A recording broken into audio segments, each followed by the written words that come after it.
Tawag sa inyong kinasing-kasing kay hindi talang alang sa atong kayuhan. My warmest welcome to each and everyone. Good morning.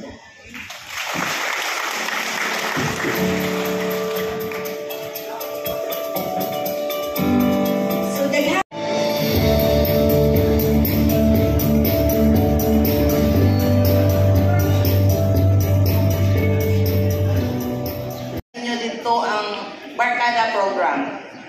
Are you familiar sa Barkada program? Ang Barkada is implemented weekly by the Puros. I guess ang barangay poblasyon, isa sa mga barangay sa Alabel sa nationwide na we recommended gawas because of their sa ilang costas at gulay. This is in coordination po sa office sa ato ang agriculture. And to some barangays namin na atuan, we have po na maganda po ang peace and order nyo dito, no?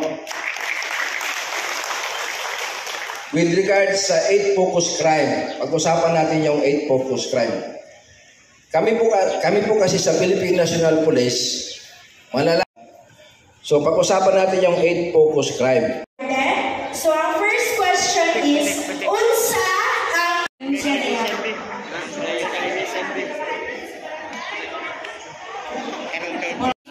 ang palakpak nila sa mga taga-Purong 5 Pedranal. Kinsay mo chairman Mambi kung taga-Purong 5 jud ka, Elisa Pedrano. Palakpakan nato si Chairman Elisa Pedrano. Suma unsa and now let's proceed sa ato ang Municipal Environment and Natural Resources. Welcome Mr. Edwin Balagonza.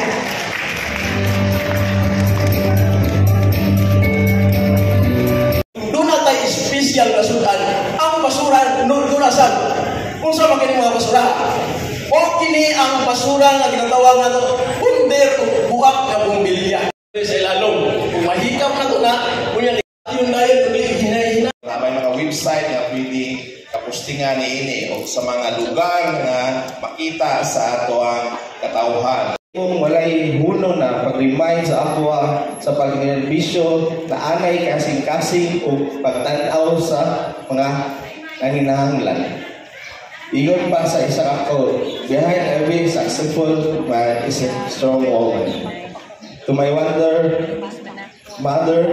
Ibing Habilis Salarda, the true definition of a strong woman. Dili tungod ikaw ang strong permi sa balay. But because you are really gave your best to show support, care, and love sa mga ni Papa.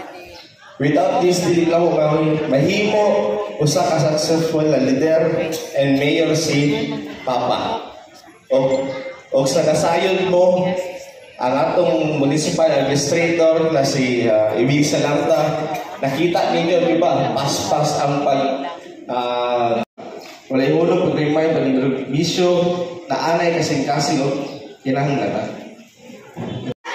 I am the current SK chairperson of Barangay Poblasyon. Together with me are our SK members present here. Special mention, SK member Sope, yan. Gapo kayo, bagong alok, para lang yun sa Barangay Assembly. Nagpa-alok yun siya.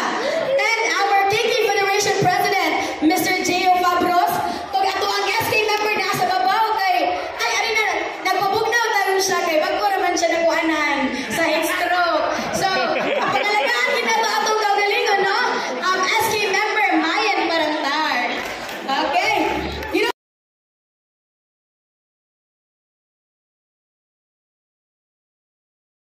programa.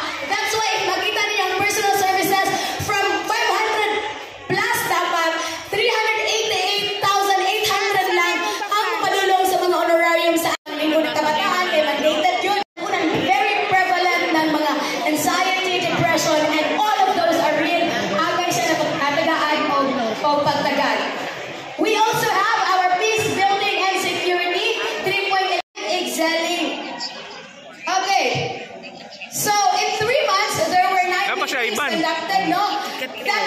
Nilaan yung pera. Kung asa niyo ganto ang kwarta sa barangay poblasyon. Asa din makita sa katawan o para sa katawan. And then of course, most especially karon, mamugin na itong pinaka-problema karon kay we are facing this El Nino phenomenon, and then I'm so thankful with the Sangguniang Bayan that the entire Alabel is declared under the state of calamity since barangay poblasyon. Murag ang ilahang 5% calamity funds ani murag dako-dako siguro. So kay mao man ang source of livelihood, so I hope no na maka-extend ang barangay poblasyon. Kay mao mo ni pinaka sa kagabi na nakapin deployment order. So dati ang ginahimo na mo katong patrolling mo yung entire poblasyon sa entire EOR sa Alabel. So yung usap na mga strategy